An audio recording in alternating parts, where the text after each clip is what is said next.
Yes guys, welcome back to Seb on Golf and welcome to Abu Dhabi. How about that for an early morning backdrop?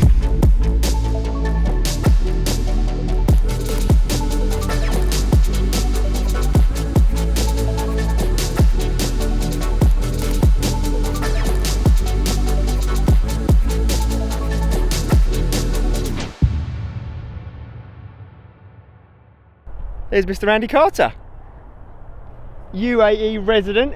Thought I'd be rude not to try and get out and play one of his local courses. Yas Links here today, or Yas Links here today. Look at this for a backdrop, absolutely beautiful.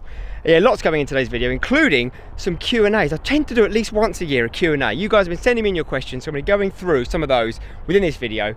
But for now, myself and Andy are in the middle of a little match. We've played 2 holes and we're all square. It's all square, isn't it? Andy's made a lovely little birdie.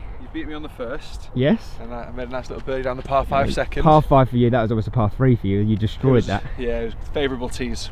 Yeah, which I don't mind, I appreciate that. This, however, this is a tough hole. Now I've got lots of excuses if today doesn't go to plan with my round against Andy. Fresh off a plane late last night. I've obviously always got the stiff back. No real warm up. But Dean from eGolf Megastore has absolutely sorted me out. He's got a full bag of tailor-made for me that Andy's brought with him. So I've not really got that much of an excuse because the bag's almost identical to mine, to be honest.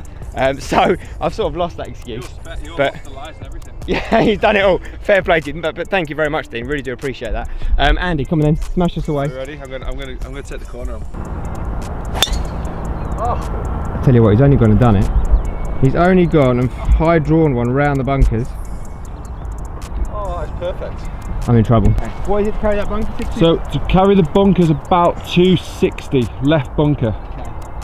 Probably not going to take that on, but it's right, Andy. I remembered another excuse. No glove. Okay, go on. Oh yeah, okay. I did offer you one. You did. Craig, get it that bit out. But it's right, Andy. I remembered another excuse. No glove. Okay, go on. Oh yeah, okay. Oh, perfect. I'm not taking it on, but I'll take that.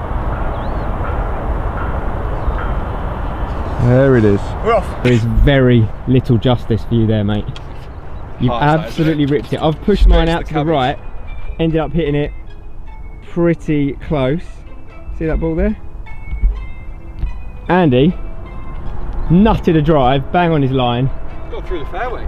He's in the cabbage. I estimated this at like 320. Okay. So yeah, well. Pitch marks there. It's come out lovely, that, to be honest. Go.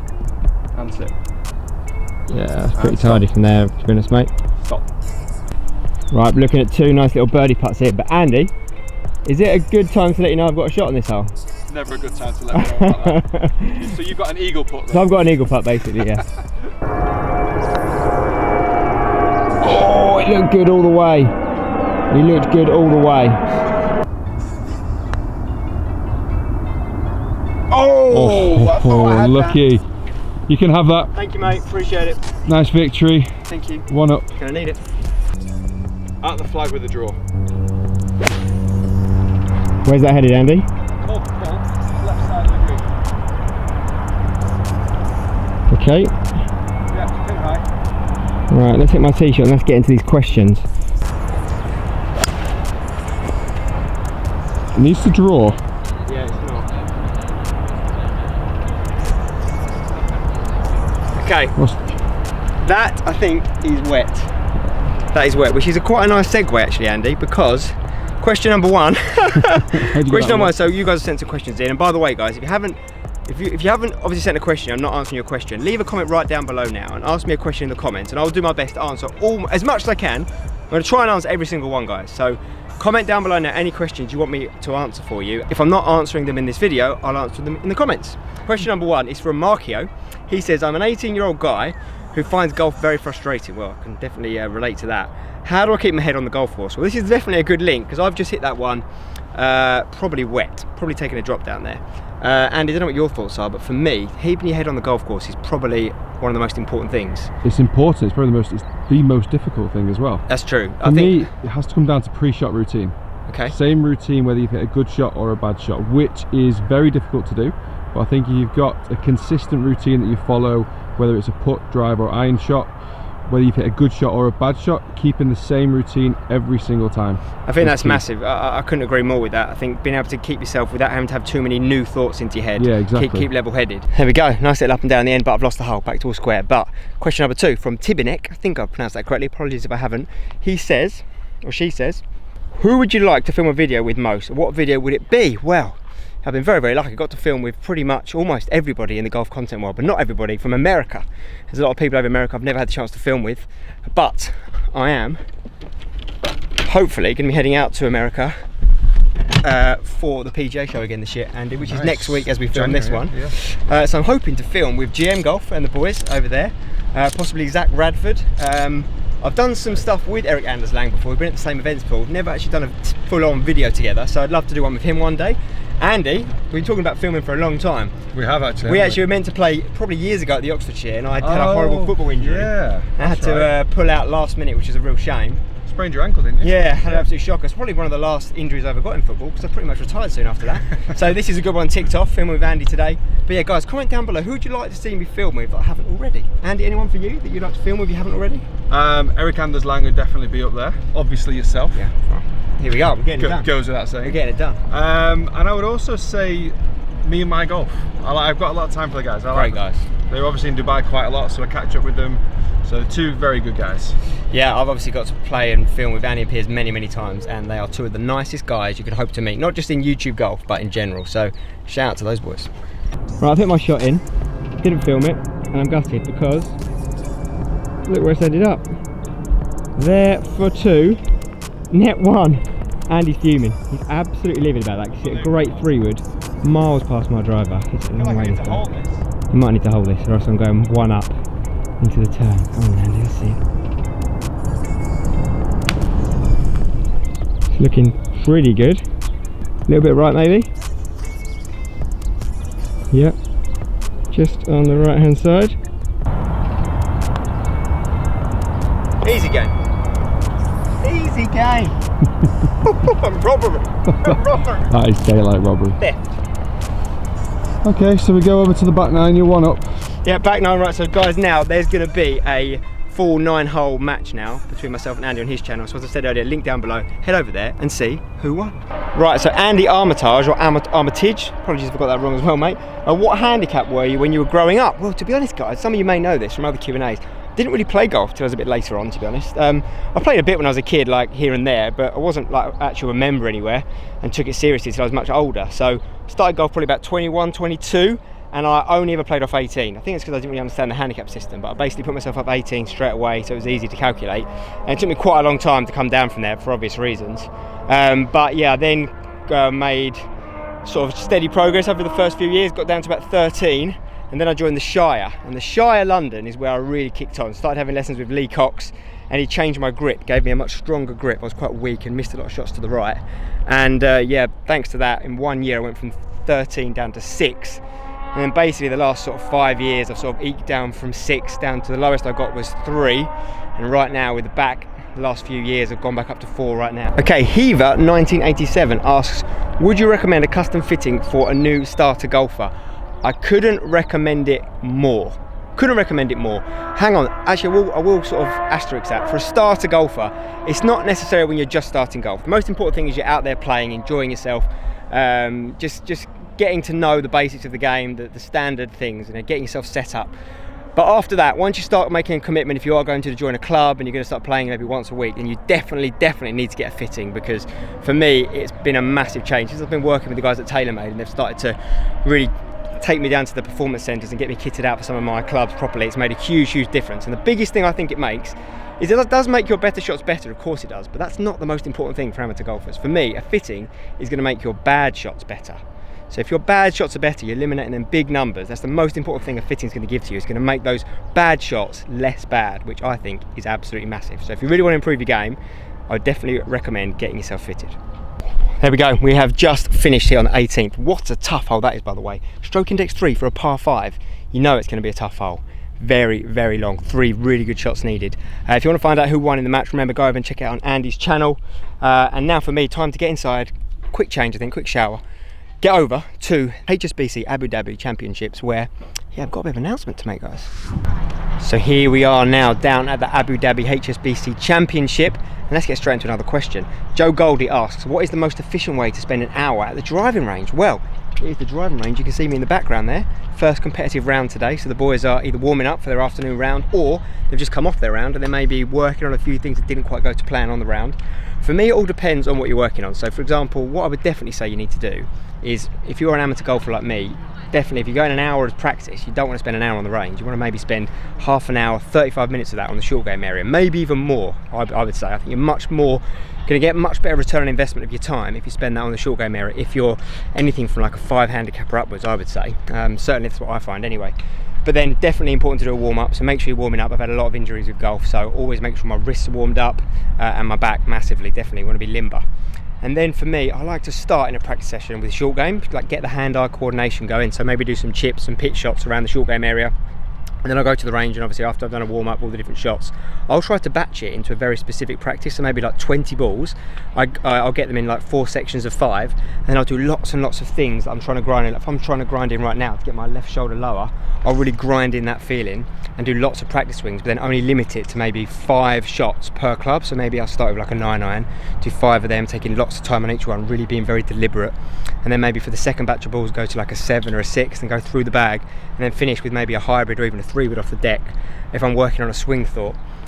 So I think you're probably going to get more out of your practice time. Definitely if you spend more time on the short game, but then if you are working on your long game, I would say do it instead of just banging balls. What I think you end up doing is just getting really good at timing it. You just time your swing. And if you're on a mat, you're just getting the ball to bounce, the club to bounce up off the mat. You're not really learning much. You're sort of just getting away with it. You're learning the timing of that condition. It's not out on the golf course, different lies and everything. I would say you're better off working on your short game, definitely. But if you are doing long game, slow it down, be more deliberate, hit less balls with more intent. Okay, so Louis Fenny, 95. Louis, you come a lot on my Instagram. I do a lot of giveaways on my Instagram, guys. When I do lives and things from my garage, all the stuff I get from Adidas and TaylorMade Golf, do lots of giveaways. And Louis, you've been in there for some of them giveaways. I sometimes do a little game show where I have to basically ask people questions on my live, and then if you get them right, you come into the live with me and try and win some prizes. But yeah, so hi mate, how are you? He asks, what golf course would I like to play this year that I haven't played already? For me, I might get to play it soon. I'm hoping to get out to Orlando, as I mentioned earlier, for the PGA show. And fingers crossed, I might be trying to get on Sawgrass. I'm not sure if it's going to happen, but that is definitely a course I would love to play. Obviously got to tick off St Andrews recently. As a massive one off my bucket list. So I think some of them over in America now would be great to play.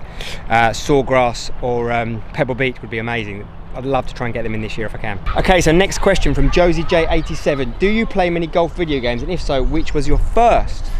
Well, yes, not so much as I used to be honest, but I've been playing a bit more of WGT recently. I used to obviously always play the Tiger Woods games, absolutely love those, so I've gutted when EA stopped making them. But it's a very apt question, Josie, because here's the announcement, guys. Before I tell you what it is, check this out. The European eTour. What's this all about, eh? Hello. Look at this. What a setup we've got here. Brand new for 2020. European eTour. Oh yes, please, look at this. Right, this is the first tee shifted. Some people say, no matter how high they play, some footballers playing at the highest level of the world don't feel nerves about the first tee on the golf ball. Get it. Yes, there it is. Easy par, never in doubt. Thank you very much. Thank you. On its way, coming down the hill. Will it go? Oh, I tell you what, it was really close. What a fantastic shot from Jay Smithers under the pressure. So here we are, guys. This is it. This is the announcement. This year, I'm going to be co-hosting the European eTour, the first of its kind full tour for esports in golf. How amazing is that? It's going to be played on the WGT game that I just mentioned earlier. We're working with Rachel Stringer and some other great guys out here making this happen. It's going to be very, very exciting. They did one event last year at the Danish Open, which was very successful. Now it's kicked on. It's going to be 6 full events. Each individual event is going to have some great prize money up for grabs, but then equally, the winner of each individual event is going to take part in the eTour Tour Championship at the end of the year. Not too far from here, down the road at the DP World tournament in Dubai. So, I'm very, very excited. I'm going to be here for the next 2 days, filming some stuff later today ahead of the tournament starting tomorrow. And I'm very, very excited, guys. I'm very excited. I'm part of a very good presenting team. We've got guys in the background just finishing off rehearsals here. We've got Rachel Stringer. We've got John just over there, WGT expert in the background, just chilling out. All the players have now gone home. We're going to go and get some sleep. But before we do go and get some sleep, prepare for it. It's going to be a very long day tomorrow. I'm gonna squeeze in one more question for you guys. Harry Hugo, a good friend of mine from the GOAT agency, asked me, if you really want a mate to get into golf, how would you introduce them to it? Well, I have done this for a lot of the boys. As I come towards the end of my football career, definitely got more and more into golf, and I think a lot of the #United boys do. And my friends from university, got John Dawson, Dan Brown, Phil Martin, those guys came into golf just after me. So basically just get them involved, get them down the course. One thing I really think is a very good entry point into golf is things like, well, crazy golf, or things like putt shake. You've seen me do on the channel before, or even top golf. It's good fun when you're doing it inside. You've not got to get all the equipment just yet. You've got some music playing, food brought to your bay, lots of different games to play. I think top golf's a very good way to get into golf. Also some short courses as well, definitely. Okay, question from Arthur Claxer. What were you thinking before your opponent missed his putt to make you win the Trilby Tour? Well, I think the one you're talking about there was the second grand final at the Forest of Arden, where we went to a sudden death playoff. And myself and Darren to try and win the whole thing, and I just had to birdie it in regulation to get into the playoff, and then yeah, I mean, it was an amazing moment. It'd never been done before, thankfully still hasn't been done yet. No one's won it twice. I was expecting him to make it, to be honest, and then when it slipped down the right hand side after I'd made mine, it was just an amazing feeling. One of my favourite moments in golf was obviously not just winning that, it was embracing my dad and my family behind that green. There's a great clip of it, I'll try and insert that now because it was a very, very special moment.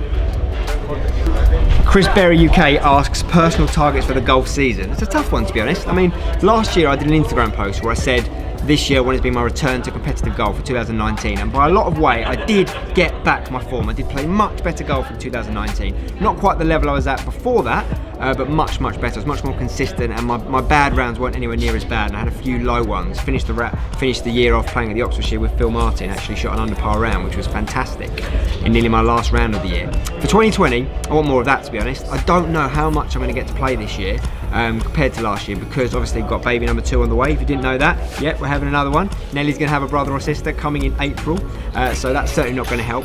Very busy boy as well with things outside of golf with #United, my work with Spencer there, so it's going to be tough for me to be too much better. But I did win a boarded competition at Centurion in 2019, which was really cool to get up on that board, the most prestigious board in the clubhouse.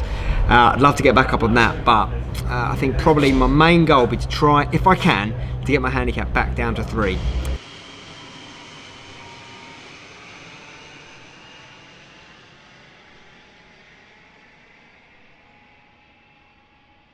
Okay, you're joining me now. I've just walked off the 18th green here at Eaglebrook Golf Club. I'm out in Orlando for the PGA show. I've been filming a lot of videos this week with GM Golf and Zach Radford, who we've just dropped off around the car park. But I thought I'd answer another little question for you. This video is a bit of a mismatch of a load of different things. Let's jump into another question. Okay, Noah Wright 02 asks, how much Adidas golf clothing do you actually have in total? Well, let me tell you, Noah, an awful lot. I'm very lucky to work with people at Adidas and TaylorMade, kit me out of all my clubs and my clothing, and I just got a big new drop, a load of new shoes, got the new Code Chaos on right now, rocking out some of them. But what it does mean is that I often give away brand new stuff when it comes in from Adidas. However, right now I've got an awful lot of stuff from old season that I'm going to do a giveaway for. So if you want to be involved in that giveaway, if you aren't already, you should be, head over to my Instagram at SebCBrown4. I'm going to do a giveaway very soon, giving away a load of my older Adidas golf gear. It's all pretty much not been used too much. You know, I get so much stuff. I don't get to wear each item that often, so it's pretty good condition. Going to be shoes, clothes, tops, trousers, everything, hats, you name it. So head over to my Instagram at SebCBrown4 and make sure you're following for a giveaway on that very soon. But be warned, you will need to be around about my size, about 5'8" and a size 7.5 shoes. Okay, next question from Ilya Thunder. My friend Ilya, the long drive extraordinaire. What a player this guy is. I actually got to play with him. What his question is, by the way, is who is your best scramble partner? Well, the reason he asks that with a little winky smirk emoji is because it was definitely him. He and I teamed up in the European Celebrity Ryder Cup over in Switzerland last year, and oh my goodness me, it was absolutely incredible. What an experience. We were treated to the most amazing hotel, the most amazing setting, got to meet some amazing people from Europe and from the American team, a lot of ex-professional athletes from America, some very what's the right word I should use here, some very influential businessmen. It was a very special trip. We played some great golf as well. He and I were scramble partners on day one, and yeah, we took our American counterparts down. I think we were like 8 under par gross. It was like ridiculous. We were playing better ball, and he hits it like 5,000 yards, so it was making my job very easy when I was hitting his, wasn't better ball, it was foursome. So he was hitting these drives and I was chipping them. It was a lot of fun. So it's definitely you, mate, it's definitely you. And we're back home. Back home, Abu Dhabi is done. Orlando PGA show is done. Videos coming very, very soon from you on that. Hope you did enjoy that video, guys. It was a bit of a different one for me. A bit of Q&A. Got to get the round in there with Andy and show a few of the different things I'm up to at the moment. Let me know in the comments if you like that sort of video. I was quite glad to get to show you that stuff from the Celebrity Ryder Cup, because it didn't really have enough to make a full video out of that, sadly, because it ended up being quite a competitive event. And, well, pleased to let you know, Team Europe did pick up the trophy at the end. I got wins in my doubles match, as I said to you, and also got a win in my singles match against Brodie Smith, who is a very, very good golfer, +2 handicapper. So it's very good to get that performance in. Long time ago now, but yeah, let me know what you think of that video, guys. Different style. I'm glad I could bring you up to speed with a few of those bits, including those 2 big announcements. Nothing left to say apart from thank you for watching. If you're new, please don't forget to subscribe. It's amazing how many people watch the videos that are not actually subscribed. So great if you are new to the channel, please do give it a little subscribe. I'll see you again soon.